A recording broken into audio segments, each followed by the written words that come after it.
সহিহ বুখারীর বর্ণনা 6094 নম্বর হাদিস। এই হাদিসটা শোনানোর আগে আমি আপনাদেরকে বলছি, এই যুগে যদি কেউ চান যে আবু বকর সিদ্দিক রাদিয়াল্লাহু তাআলা, আবু বকর তার উপাধি যেমন সিদ্দিক, আল্লাহ তাআলা আপনি যদি চান এই যুগেও আপনার নামের পিছনে সিদ্দিক লেখা হোক, হাদিস দ্বারা প্রমাণ হয় এই যুগেও কোনো মানুষ চাইলেই আল্লাহর কাছে সে সিদ্দিক নামটা লেখাইতে পারে। সাথে সাথে মনে রাখবেন, মিথ্যা নবুয়ত দাবিদার তার নাম মুসাইলামাতুল কাযযাব। এই যুগে কোনো ব্যক্তি যদি চায় যে আমার নাম কাযযাব হোক, এটাও সে পারবে। অধিক মিথ্যাবাদী, এটাও সে কি করবে? পারবে। সহিহ বুখারীর 6094 নম্বর হাদিস। قال رسول الله صلى الله عليه وسلم إن الصدق يهدي إلى البر وإن البر يهدي إلى الجنة। রাসূলুল্লাহ সাল্লাল্লাহু আলাইহি ওয়াসাল্লাম বলেন, সত্য কথা পুণ্যের রাস্তা দেখায়, পুণ্য জান্নাতের রাস্তা দেখায়। ইন্নার রাজুলা লা ইয়াসদুকু ওয়া ইয়াতাহাররা সিদকা হাত্তা ইয়াকুনা সিদ্দীকা। কোন মানুষ যখন সত্য কথা বলে, উঠতে সত্য, বসতে সত্য, মুআমালাত মুআশারাতে সত্য, ব্যবসা করে সত্য কথা বলে, কোনো কিছু ক্রয় করে সত্য কথা বলে, তার জীবনটা সত্য আর সত্য, নবী বলেন এক পর্যায়ে তার নামটা আল্লাহর খাতায় সিদ্দিক বলে লিপিবদ্ধ হয়ে যায়। কি বলে? তাহলে দেখেন প্রিয় ভাইয়েরা, এই যুগে আমরা চাইলে আমাদের নামটা সিদ্দিক লেখাইতে পারি আল্লাহর কাছে। এরপরে নবী বলেন, ওয়া ইন্নাল কাযিবা ইয়াহদি ইলাল ফুজুর ওয়া ইন্নাল ফুজুরা ইয়াহদি ইলান নার। পাপাচার, মিথ্যা কথা পাপাচারের রাস্তা দেখায়, পাপাচার জাহান্নামের রাস্তা দেখায়।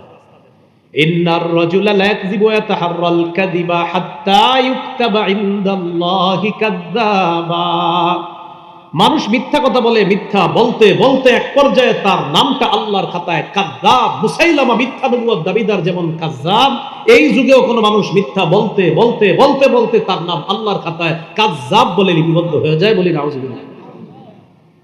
প্রিয় ব্যবসায়ী ভাইয়েরা, পণ্য বিক্রি করার সময় মিথ্যা কথা বলবেন না। ওই যে বললাম 5 জন দাগী আসামি, এই 5 জনের মধ্যে সেও একজন হবে যে ব্যক্তি মিথ্যা শপথ করে পণ্য বিক্রি করে। রাসূলুল্লাহ সাল্লাল্লাহু আলাইহি সাল্লাম বলেন, কিয়ামতের ময়দানে 3 ব্যক্তির দিকে আল্লাহ রহমতের দৃষ্টি দিবে না। এর মধ্যে একজন হলো ওই ব্যক্তি, যেই ব্যক্তি পণ্য মিথ্যা কথা বলে বিক্রি করে। কোন বর্ণনা আছে যে ব্যক্তি দান করে, খোটা দেয়, যে ব্যক্তি লুঙ্গি টাকনুর নিচে রাখে, এদের দিকে আল্লাহ তাআলা তাকাবেন না কিয়ামতের মাঠে। কি টাকনুর নিচে রাখে? এদের দিকে আল্লাহ তাআলা কিয়ামতের ময়দানে তাকাবেন না। এখন তো এটা আমরা কিছু ভাবি না, মনেই করি না। নামাজে গেলে দেখ মাশাআল্লাহ তাও উঠায়, আল্লাহ বাঁচাইছে যে নামাজের সময় উঠায়, না উঠাইলে কি করার ছিল? মানুষ ভাবে টাকনু শুধু নামাজের সময় না। মুসলমানের টাকনু এটা সর্ব অবস্থায় আপনার টাকনুর উপরে কাপড় পরা। মুসলমানের টাকনুর উপরে কাপড় পরতে হবে শুধু নামাজের সময় না, সর্ব অবস্থায়। তো যাই হোক, মিথ্যা শপথ করে পণ্য বিক্রি করলে খবর আছে। হাদিসে আসছে সৎ ব্যবসায়ী কিয়ামতের ময়দানে নবী সিদ্দিকদের সাথে থাকবে। কিন্তু যে ব্যক্তি মিথ্যা কথা বলে পণ্য বিক্রি করে, এর অবস্থা খুব খারাপ হবে। ভাই জুতার দাম কত? 1200, 1150 দেই, আল্লাহর কসম কিনে আছে 1160 করে। কত করে? 1160 হইলে তো 1150-এর নিচে বলা ঠিক হইবে না আমার। আর 1160 কিনে আছে, তো বলতে হলে আমার 1160-এর উপরে বলতে হবে। এখন আপনি যে কসম করলেন 1160 করে কিনা, তাই 1200 বেচবেন, বিক্রি করলেন। কারণ উনি পাইকারি দোকানে গিয়ে খোঁজ দিল এই জুতা 300 করে কিনে আনছেন, তার মানে মিথ্যা কথা বললেন 700 টাকা, আরো বেশি, 700-900 টাকা মিথ্যা কথা বললেন। এই যে মিথ্যা কথা বললেন, এটার জন্য আপনি আল্লাহর দরবারে দাঁড়ানোর জন্য তৈরি থাকেন। মানে মিথ্যা কথা বলাটা একদম ইজি, কোনো ব্যাপারই মনে করে না, একদম সহজে মিথ্যা কথা বলে দিচ্ছেন আপনি। আপনারা কিন্তু বেজার হবেন না, এই কথা তাদের গায়ে নেবেন যারা মিথ্যা কথা কয়ে ব্যবসা করেন। যদি মিথ্যা কথা বলেন, আপনার হ্যাঁ ওয়াজ আপনাকে করতেছে। আমি আবার বলছি, এখানে যদি কোনো মিথ্যাবাদী ব্যবসায়ী থাকেন, তো ওয়াজ আপনার জন্য ঠিক হয়ে যাবে। তো মিথ্যা কথা বলতে বলতে তার নাম আল্লাহর খাতায় কাযযাব লিপিবদ্ধ হয়ে যায়। আল্লাহর হস্তে মিথ্যা কথা বলেন না। এবার আসেন আরেকটা হাদিস শুনিয়ে। হাদিস শোনার আগে আগে আমার সাথে একটা বাংলা বলেন। বলেন, রাসূলুল্লাহ সাল্লাল্লাহু আলাইহি ওয়াসাল্লামের কাছে সবচেয়ে অপছন্দনীয় বিষয় ছিল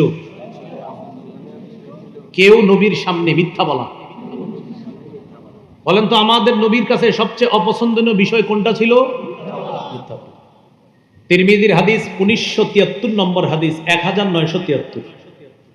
এই হাদিসের মধ্যে আছে عن عائشة الصديقة رضي الله تعالى عنها قالت ما كان خلق أبغض إلى رسول الله صلى الله عليه وسلم من الكذب আম্মাজান আয়েশা সিদ্দিকা রাদিয়াল্লাহু তাআলা আনহা বলেন রাসূলুল্লাহ সাল্লাল্লাহু আলাইহি ওয়াসাল্লামের কাছে মিথ্যা বলার চাইতে অধিক অপছন্দনীয় বিষয় আর কোনো কিছু ছিল না। কোন ব্যক্তি যদি নবীর সামনে মিথ্যা কথা বলতেন ফামা ইয়াজালু ফি নাফসিহি হাত্তা ইয়ালামা আন্নাহু ক্বাদ আহদাসা মিনহা তাওবা, আল্লাহ নবী ভুলতেই পারতেন না। কোন ব্যক্তি যদি মিথ্যা কথা বলতেন তার ব্যাপারটা নবী মন থেকে সরাইতে পারতেন না। কোন ব্যক্তি মিথ্যা বললে নবী সরাইতে পারতেন না। এটা নবী সব কাজ করতেছে, মনে করেন খাবার খাচ্ছে, নামাজ পড়াইতে যাইতেছে, মানুষের সাথে কথা বলতেছে, নবীর মধ্যে একটা পেরেশানি কাজ করতেছে। কি ব্যাপার, আপনি এমন করেন কেন? আল্লাহ রসুলের চেহারার অবস্থা কেন? নবীর মধ্যে পেরেশানি কেন? তখন জানা যায় যে এক ব্যক্তি নবীর সামনে মিথ্যা কথা বলছে, এটা নবী কোনোভাবেই বলতে পারতেছে না। কি যে একটা লোক মিথ্যা কথা কেমনে বলে, এটা আল্লাহ রসুল মানে এটা মানতেই পারতেছে না যে একটা মানুষ মিথ্যা কথা বললো কেন। কখন গিয়া নবীজির পেরেশানি দূর হইতো? যখন নবী জানতেন যে হুজুর অমুকে তওবা করছে আর মিথ্যা বলবে না, তখন নবীজি পেরেশানি থামতো। এর আগ পর্যন্ত নবী সারাক্ষণ এটা মনের মধ্যে রাখতেন, আচ্ছা লোকটা আমার সাথে মিথ্যা বললো কেন। তাহলে কি শিখলাম প্রিয় ভাইয়েরা? যদি জীবনে মিথ্যা কথা বলেন, বলার আগে চিন্তা করবেন যে আমার এই মিথ্যা কথাটা আমার হাবিবের কাছে সবচেয়ে অপছন্দের। এবার আমার সাথে বলেন, বাহানা করেও মিথ্যা বলা যাবে না। ছোট সন্তানকে বলেন আব্বু আম্মু বলে ডেকে মজা দেওয়ার কথা বলে মজা না দিলে মিথ্যা কথা। ছোট সন্তানকে ডাক দিচ্ছেন, আব্বু এদিকে আসো, আম্মু এদিকে আসো, তোমারে মজা দিব। আসছে, আসার পর হাত খুলে মজা দেন নাই, মিথ্যা কথা আপনার নামে একটা লেখা হয়ে যাবে সাথে সাথে। আবু দাউদ, আসলেই তো ঠিক হাদিসে আসছে, তো ঠিক তো হবেই। আবু দাউদের হাদিস 4991 নম্বর হাদিস। এই হাদিসের বর্ণনাকারী আব্দুল্লাহ ইবনে আমির রাদিয়াল্লাহু তাআলা তিনি বলেন, দাআতনি উম্মি ওয়া রাসূলুল্লাহ সাল্লাল্লাহু আলাইহি ওয়াসাল্লাম কাঈদুন ফি বাইতিনা। আমার আম্মা আমাকে ডাকলেন, আল্লাহ রাসূল আমাদের বাসায় বসা। আমার আম্মা আমাকে ডেকে বললেন, হা তাআল উতিকা, আবু এদিকে আসো, তোমাকে কিছু দিব। নবীজি আমার আম্মাকে বললেন, মা আরাদতি আন তুতিহি, এই তুমি তোমার ছেলেরে কি দিতে চাও? ওই মহিলা জবাব দিলেন, উতিহি তামারান, হুজুর আমি তাকে খেজুর দিব। রাসূলুল্লাহ সাল্লাল্লাহু আলাইহি সাল্লাম বললেন, তুমি কি আসলে খেজুর দিবা? তুমি যে ডাকছো খেজুর আসলে দিবা? লাউলাম তুতিহি শাইআ কুতিবাত মিনকি ইনদাল্লাহি কাযিবা, তুমি তোমার সন্তানকে কিছু দিবে বলে ডাকার পর যদি তুমি তাকে কিছু না দাও, আল্লাহর খাতায় তোমার নামে একটা মিথ্যা কথা লেখা হবে। প্রিয় ভাইয়েরা বলেন তো, জীবনে এই ভুলটা কত করছি? হ্যাঁ, আসো এদিকে আসো, কিছু দিব। মোরগ মুরগি কুকুর বিড়ালের সাথে ধোকাবাজি করবেন না। হাতে ধান চাউল নিয়ে মোরগ মুরগিরও ডাইকেন নেমনে, কাছে আইসা চাউল দিলেন না, কিছু দিলেন না, এই মোরগের সাথে ধোকাবাজি করেন না, মুরগির সাথে এটা করেন না। হাতে কিছু রাইখা দিলেন, আর যদি হাতে কিছু না থাকে একটা বিড়ালরে আপনি কাটা বুঝায় ডাক দিলেন, মেও মেও করে একটা হাতে কাটা নিয়ে বললেন আসো এদিকে কাটা দিব, আসার পর ওরে কাটা দিলেন না, এই কাজ করবেন না, আপনার নামে মিথ্যা কথা লেখা হবে। কি শিখলাম বলেন? বাহানা করেও কি করা যাবে না? মিথ্যা বলা যাবে না। এবার আরেকটা শিখেন, বলেন ক্ষুধা পেটে রাইখা, এই কথা বলা যাবে না। ক্ষুধা নাই, যদি ক্ষুধা রাইখা বলি ক্ষুধা নাই, বলেন বলেন বলেন, ক্ষুধা নাই, মিথ্যা কথা। পেটে আপনার ক্ষুধা আছে, কেউ যদি আপনাকে বলে খাইতে বসেন, আর তখন যদি বলেন না ভাই ক্ষুধা নাই, কিন্তু আসলে ক্ষুধা আছে, আপনার পেটের মধ্যে দুইটা জিনিস একত্রিত হবে, ক্ষুধা মিথ্যা। দলিল ইবনে মাজাহ 3298, 3298 নম্বর হাদিস। এই হাদিসের মধ্যে আসছে আসমা বিনতে ইয়াজিদ রাদিয়াল্লাহু তাআলা আনহার বর্ণনা। তিনি বলেন, উতিয়া রাসূলুল্লাহ সাল্লাল্লাহু আলাইহি ওয়াসাল্লাম বিতাআম, আল্লাহ নবীর সামনে খাবার আনা হলো। আনার পর আমরা যারা আল্লাহ নবীর সামনে, আমরা বললাম লা নাশতাহি, খাবারের আমাদের চাহিদা নাই। নবীর সামনে খাবার আনা হলো, আমরাও ছিলাম, আমরা বললাম আমাদের খাবারের চাহিদা নেই। নবীজি আমাদের দিকে তাকায় বললেন, এই শোনো, খাবারের চাহিদা তোমাদের নাই তো আসলে, লা তাজমা'না জু'আন ওয়া কাযিবা, সাবধান, ক্ষুধা রাইখা বইল না যে ক্ষুধা নাই। ক্ষুধা রাইখা যদি বলো ক্ষুধা নাই, খাবারের প্রতি চাহিদা নাই, তাহলে তোমার পেটে দুইটা জিনিস জমা করলা, একটা মিথ্যা জমা করলা, আর একটা তুমি ক্ষুধা জমা করলা। ক্ষুধা রাইখা যদি বলো ক্ষুধা নাই, এক পেটে খিদা রাখলা, খিদা রাইখা দুনিয়াতে কষ্ট পাইলা, আরেকটা মিথ্যা পেটে ঢুকাইলা, এটার কারণে আখেরাতে কষ্ট পাবে। এখন বলেন এই ভুলটাও আমাদের হয় কিনা? অনেক সময় বলে ফেলি, খিদা থাকলে কোন আল্লাহর ওলি বুজুর্গ যদি বলে আপনারে ভাই খান, কারণ আমরা অনেক সময় লজ্জায় বুজুর্গদের সামনে খাইতে চাই না, কিন্তু পেটে খিদা আছে, বিসমিল্লাহ করে বরকত হিসেবে শুরু করে দিবে। মিথ্যা কথা বলা যাবে না। প্রয়োজনে সঠিক কথা বলে হাসানো দোষণীয় নয়। মিথ্যা বলে হাসানো যাবে না, সত্য বলে আপনি হাসান। ইসলাম সত্য বলে হাসানো শিখেছে। যেমন আপনাদের একটু হাসাই, বুখারীর একটা হাদিস শোনাই, হাসি দেওয়ার জন্য রেডি হন। হ্যাঁ, বেশি জোরে হাসি দেন না, একটু হালকা আপনার মুস্কি হাসবেন, হাসবেন, হাসি আসবে শিওর, কিন্তু শোনেন। বুখারীর বর্ণনা, রাসূলুল্লাহ সাল্লাল্লাহু আলাইহি সাল্লামের কাছে এক সাহাবী আসলেন। আসার পর বললেন, ওয়াকাতু আলা ইমরাআতি ফি রমাদান, ইয়া রাসূলুল্লাহ, রমজান মাসে আমার দ্বারা এমন কিছু হয়ে গেছে যেটা রমজানের বাহিরে বৈধ কিন্তু রমজানে অবৈধ। এখানে অনেক বাচ্চারা আছে, এই জন্য আমি বাংলাটা এইভাবেই বললাম। বাংলাটা আপনারা আশা করি বুঝতে পারছেন যে ইয়া রাসূলুল্লাহ, রমজানের বাহিরে যে বিষয়টা হালাল, ওই কাজটা রমজানে হারাম হয়, এরকম কিছু একটা আমার হয়ে গেছে, আমি এখন কি করব? আশা করি বুঝে আসছে সবাই। রাসূলুল্লাহ সাল্লাল্লাহু আলাইহি সাল্লাম বললেন, গোলাম আজাদ করে দাও। সাহাবী বললেন, হুজুর আমার টাকা পয়সা নেই গোলাম আজাদ করার মতো। নবীজি বললেন, আতইম সিত্তিনা মিসকিনা, তাহলে 60 জন মিসকিনকে খাওয়ায় দাও। সাহাবী বললেন, হুজুর টাকা পয়সাই নেই, আমি 60 জনকে খাওয়াবো কেমনে? রাসূলুল্লাহ সাল্লাল্লাহু আলাইহি সাল্লাম বললেন, তাহলে সুম শাহরাইনি মুতাতাবিআইন, টানা 2 মাস রোজা রাখো, মানে 60টা, মাঝে একটাও ভাঙা যাবে না। 59 নাম্বারটা ভেঙে ফেললে আবার 60টা রাখতে হবে, কথার কথা। তিনি জবাব দিলেন, হুজুর আমার ওজর আছে, আমার দ্বারা 60টা সম্ভব হবে না টানা। তাহলে গোলাম আজাদও পারবে না, 60 জন মিসকিনকেও খাওয়াতে পারবে না, আবার টানা 60টা রোজা রাখতেও পারবে না, ওজর আছে। নবীজি বললেন, দেখি কি করা যায়। ইতিমধ্যে নবীজির কাছে এক ব্যাগ খেজুর আসছে হাদিয়া। খেজুর আসার পর নবীজি বললেন, আচ্ছা ওই ব্যক্তি কোথায় যিনি মাত্র আমার কাছে মাসালা জানতে চাইলা? উনি বললেন, হুজুর আসি। নবীজি বললেন, নাও খেজুরগুলা নাও, তাসাদ্দাক বিহা, এগুলা সদকা করে দিবা, আল্লাহ তোমাকে মাফ করে দিবে। তিনি বললেন, হুজুর কারে সদকা করব? নবীজি বললেন, তোমার চেয়ে গরিব যারা। এবার আপনারা মন দিয়ে শোনেন কি বলে। হুজুর এই 2 বর্ডারের মাঝে যে এলাকাটা আছে, আমার চেয়ে গরিব আর কেউ নেই। এই যে একটা হাসি দিচ্ছেন না আপনারা, সব হয়েছে আল্লাহ রসুল ঠিক এই কথাটা শুনে একটা হাসি দিছে, নবীর সামনের পাটের দাঁতগুলা দেখা গেছে। এই জন্য এখানে আমাদের ওস্তাদরা বড়াইতেন, ওস্তাদ হাসতেন, আমাদেরকে হাসাইতেন। এই হাসিতে আল্লাহ সওয়াব দেয়, আর মিথ্যা বলে হাসাবেন যেটা, সেটাতে গুনাহ হবে। বুঝে আসছেন কথাটা? রাসূলুল্লাহ সাল্লাল্লাহু আলাইহি সাল্লাম এটা শুনে হাসলেন। হাসার পর বললেন, তো কি করা? ফান্তুম ইজান, নাও খেজুরগুলো নাও, তোমরাই ঘরে গিয়ে খাও, যাও। তোমার সে গরিব কেউ নেই, এখন তুমি নাও, ঘরে গিয়ে তোমরাই খাও। তাহলে ভাই আমরা গুরুত্বপূর্ণ একটা কথা শিখলাম, হাসির ছলে মিথ্যা বলবো না, কাউকে হাসানোর জন্য আমরা মিথ্যা কথা বলবো না। তিরমিজির হাদিস 2315 নম্বর হাদিস। এই হাদিসের মধ্যে রাসূলুল্লাহ সাল্লাল্লাহু আলাইহি সাল্লাম বলেন, ওয়াইলুল লিল্লাযী ইউহাদ্দিসু বিল হাদিসি লিইউযহিকা বিহিল কওম, ওয়াইলুন লাহু ওয়াইলুল্লাহ।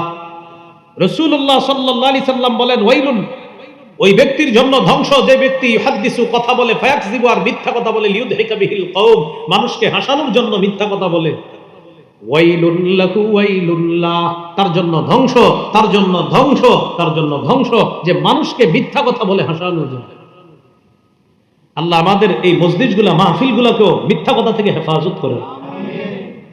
তাহলে কি শিখলাম ভাই? একটা শিখলাম মিথ্যা বলতে বলতে কাযযাব হয়ে যায়। আরেকটা শিখলাম রাসূলুল্লাহ সাল্লাল্লাহু আলাইহি সাল্লামের কাছে সবচেয়ে অপছন্দনীয় বিষয় মিথ্যা বলা।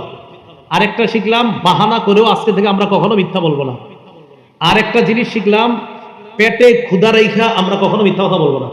আরেকটা জিনিস শিখলাম, মানুষকে হাসানোর জন্য আমরা কখনো মিথ্যা কথা বলবো না। এবার বলেন, পরিণতি চিন্তা না করে বলেন, একটা মিথ্যা কথা বললে 70 বছর জাহান্নামী হওয়া লাগতে পারে। পরিণতি চিন্তা না করে কথা বলে কিভাবে দেখেন, 3 জন 4 জন আমরা একসাথে হয়েছি, তখন বলে ফেলি এইভাবে, ও অমুকে, নাউজুবিল্লাহ। এবার আমার দিকে তাকান, এই একজন মানুষ, একজন মানুষ, এই মানুষটা ফরজ ইবাদত করে, নফল ইবাদত করে, তাহাজ্জুদও পড়ে, কিন্তু আবার কিছু হারাম কাজ করে। এই মানুষটা ফরজ ইবাদত করে, ওয়াজিব ইবাদত করে, নফল একটু কম পড়ে, কিন্তু হারাম কাজ করে না। এই লোকটা প্রচুর ইবাদত করে, পাশাপাশি কিছু হারাম কাজও করে ফেলে। এই লোকটা ফরজ ওয়াজিবগুলা ঠিক রাখে, নফল পারলে পরে, না পারলে অতটা পরে না, কিন্তু একটা হারাম কাজও করে না। নবীজি বলেন এই লোকের ইবাদত প্রচুর কিন্তু হারামের মধ্যে লিপ্ত আছে, এই লোকের ইবাদত একটু কম কিন্তু হারামে লিপ্ত নাই। আমি নবী এই যে হারাম থেকে বেঁচে থাকলো তাকে পৃথিবীর মানুষের মধ্যে শ্রেষ্ঠ ইবাদত গুজার বান্দা বলে ঘোষণা করলাম। হারাম থেকে বাঁচা। তিরমিজির হাদিস 2305 নম্বর হাদিস। আবু হুরায়রা রাদিয়াল্লাহু তাআলা আনহুর হাত ধরে রাসূল সাল্লাল্লাহু আলাইহি সাল্লাম বললেন, আবু হুরায়রা তোমারে কয়েকটা বিষয় শিখিয়ে দিই। এক নাম্বার, ইত্তাকিল মাহারিমা তাকুন আবাদান নাস।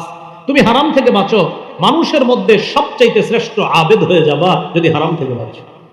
এই হলো কথার হারাম, মিথ্যা কথা বলা। আরেকটা হলো খাদ্যের হারাম, সুদ খাওয়া হারাম, ঘুষ খাওয়া হারাম।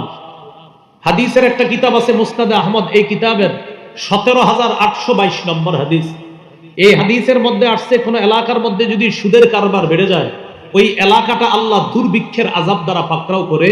ওই এলাকায় আগে ভালো ভালো নিয়ামত ছিল, ফসল হইতো, মাছ হইতো, মুরগির ফার্মে ভালো মুরগি হইতো, ডিম ভালো পারতো, গাছের মধ্যে ফল ফলাদি সুন্দর হইতো, আগে ডাব হইতো প্রচুর পরিমাণ, সিম লাউ ইত্যাদি আল্লাহ প্রদত্ত নিয়ামতগুলো অনেক বেশি হইতো। কখন? যখন মানুষ সুদি কারবার করতো না। কিন্তু নবী বলেন সুদ যে এলাকায় ছড়ায় পড়বে ওই এলাকায় আল্লাহ অর্থনৈতিক গজব দিয়ে পাকড়াও করবেন, মানুষ চারদিকে হাহাকার করবে, মানুষ আল্লাহ প্রদত্ত নিয়ামত থেকে বঞ্চিত হবে। কিসের কারবার বাড়লে? সুদ। নবী বলেন যে এলাকায় ঘুষের কারবার বাড়বে ওই এলাকার সুপুরুষগুলা কাপুরুষ হয়ে যাবে। সুপুরুষগুলা কি হবে?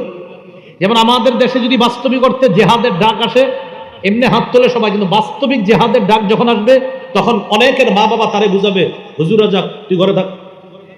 তুই কেন কেন জানেন? ওই যে আমাদের দেশে মোটেই ঘুষ কারবার নাই, তো এজন্য তারা এখন সুপুরুষ। আমাদের দেশে ঘুষের কারবার না থাকার কারণে তারা সবাই সাহসী পুরুষ নাকি আছে? নবী বলেন যেই দেশে ঘুষের কারবার বাড়বে এই দেশের সব কাপুরুষ হয়ে যাবে। এই জন্য দেখবেন আপনি হাত সবাই তোলে, যখন কাজের মতো কাজ হওয়ার জন্য যখন তৈরি হবে তখন বুঝায়, তুই ঘরে থাক, হুজুরা যাক, তুই থাক, ঘরে থাক। কেন? ওই যে ঘোষ চারদিকে বাড়ছে, এই ঘোষ এটা হারাম, এটা খাদ্যের হারাম। আরেকটা হলো করণের হারাম, শিরিক করা হারাম, বেদাত করা হারাম। এই হারাম কাজগুলা করা যাবে না। আল্লাহ তাআলা আমাদের সকলকে হারামের ব্যাপারে যে মূলনীতিগুলো বলা হলো একটু মন দিয়ে শোনেন। আল্লাহর হালাল, আল্লাহর হারাম। 2 নাম্বার, আল্লাহর হালালকে হারাম করার অধিকার কারো নাই। 3 নাম্বার, রাসূলুল্লাহ সাল্লাল্লাহু আলাইহি সাল্লামের কোনো বিষয় হারাম করাটা আল্লাহর হারাম করার মতোই হারাম হয়ে যায়। এখান থেকে একটা গুরুত্বপূর্ণ জিনিস আপনারা শিখছেন, নামাজের কথা কোরআনে আছে, নামাজ পড়ো, 2 রাকাত ফজর নামাজ, এটাও কোরআনে আছে। এটা কোথায় আছে? মাশাআল্লাহ, বলেন কোরআনের ব্যাখ্যা হাদিসে আছে। এইভাবে বললেন কোরআনের ব্যাখ্যা হাদিসে আছে। নামাজ পড়ো কোরআনে আছে, যোহর 4 রাকাত কোরআনে আছে। কোথায় আছে? পুরোটা বলেন কোরআনের ব্যাখ্যা হাদিসে আছে। এভাবে ইনশাআল্লাহ বলে দিতে পারবেন না? হ্যাঁ।